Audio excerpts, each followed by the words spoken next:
All right, now sport fans were spoilt with choice over this past weekend, from golf out at Sun City to farewells in the Formula One to the roller coaster on the football pitch, as well as rejections off the field in rugby. To talk about the weekend sporting events, we've roped in award-winning journalist and analyst, as well as commentator Khanyiso Tshwaku. Khanyiso, a very good morning to you. It's an early start. Thanks for joining us once again on Sports on Morning Live. Good morning, Vin. Good morning to the viewers. Khanyiso, I want to start our discussion by just looking at how the South African rugby unions have rejected that private equity deal with Ackley Sports. At this moment, do we know what the basis was for the rejection and what happens now? Well, look, the long and the short of it is that the big seven unions are not, the big four unions are not happy with a lack of transparency with the deal.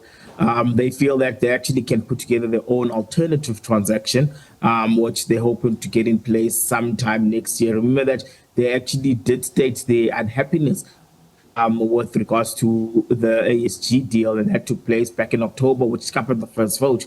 And their views, and it's explained in the letter, their views with regard to ASG had not changed, even though they felt that they got better clarity from SA. But they always felt, especially when you look back at the first letter, they always felt that they were not happy with the first deal. And remember that one of the bigger cruxes of the unhappiness of the deal was the test match model. Remember that with the current test match model, they have to pay a hosting fee towards SA Rugby, and then whatever then they keep or whatever then they get from those test matches become theirs. Whereas the new model would then actually place the test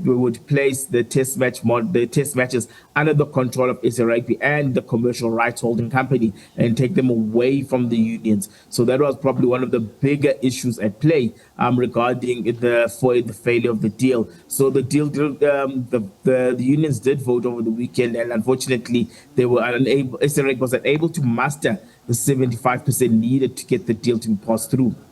And we look at what happens next, because SARI still needs to raise capital. Are we aware of where they're looking to next, or whether they'll try to push through a different type of deal? So there is another proposal that has come through from another company called Altvest. Remember that there is an exclusivity period that's still in place for ASG that expires on the 31st of December. Remember that the big four unions, through some of their shareholders, they are also looking to actually put together an alternative transaction that also eliminates the commercial. That also eliminates the finder's fee, actually, for lack of a better term, that should be going to Jordan Associates. So I think a lot of the moves for a new equity partner will really come into place probably next year, because now at this point in time, we cannot negotiate with any other alternative investor until the exclusivity period that they have in place with ASG runs out at the end of the year. All right, let's move on to action now on the field of play. We see England women have levelled the series against the Proteas. Going into that final one, where do you see the series going, South Africa or England? It's going to be very important, very tricky, because I think we've seen that actually batting first has been difficult across both sides of Africa. Batted first in Durban, were victims of what was a wonderful Charlie Dean hat-trick, and then found themselves losing the game quite convincingly. You go back to the first ODI in Kimberley, where South Africa bowled first, had England in trouble. England were able to recover, but unfortunately South Africa had more than enough in their batting tank to ensure that they saw off England. So I think, the toss is going to be quite crucial, because one thing we've often noticed, especially with women's cricket in particular, is that chasing has been quite something that comes far more naturally to both sides in setting. Even though I say this, having checked the India women's and Australia women's series, the big runs have been scored batting first. I think the toss will be crucial, but also I think the teams haven't quite played the best brands of cricket when it comes to 50 overs at the moment. England were overly dominant in the T20 series, but again, South Africa could and should do better in the next ODI. All right, we'll be waiting and seeing how that one pans out. Moving on into continental football, let's talk. We saw Orlando Pirates play out to a goalless draw at home against Al Ahly. Mamelodi Sundowns away from home playing out to a 1-1 draw, where they possibly could have held on to that 1-0 lead they had. And finally, Stellenbosch yesterday at home out at the Moses Mabhida Stadium, going down by 3-0. What do you make of those CAF results? Look, you look at the Pirates and Sundowns games, they will feel that for both of them, it was 2 points drops. Pirates, for their very young side, probably played better than they expected against a very strong Malali side. Sundowns were unable to hold the lead for long against a very competent AS Far side.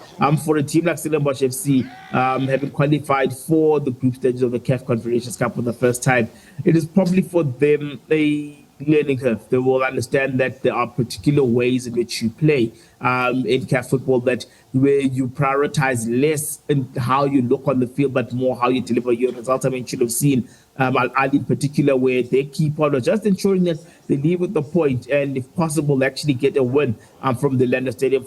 I mean, they've played 16 times. South Africa, they've yet to win, but also they're quite difficult for South African teams when they travel to Egypt. So when you look at it, at both ways, Sundowns, when they played, yes, Ikram Reina scored a wonderful goal, but again, they are starting to slowly but surely mold the game for the needs of continental football. They've often been blamed, and rightly so, for trying to prioritize how they play instead of actually getting results, whereas continental football has been about getting results and less about the process of getting results. So I think there will be those formative lessons for both sides. And you look at an Al Ahly team, it seemed like they did come to South Africa for a draw, whereas for Mamelodi Sundowns, a very concerning first 45 minutes with not having a single shot on target against AS FAR. Look, playing away from home, you find that, one, you've got the issue of the 16th man when you play against, especially the North African teams. The fans are there to intimidate the match officials.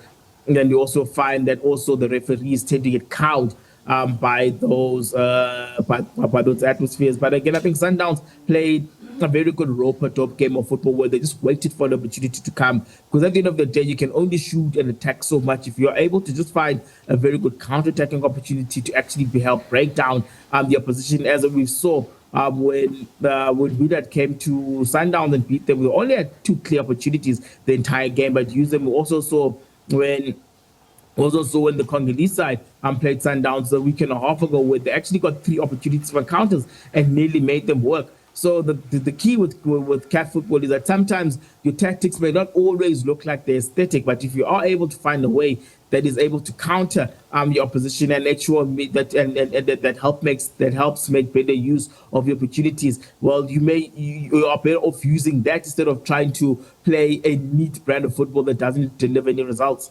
All right, Khanyiso, thank you so much for your time here this morning.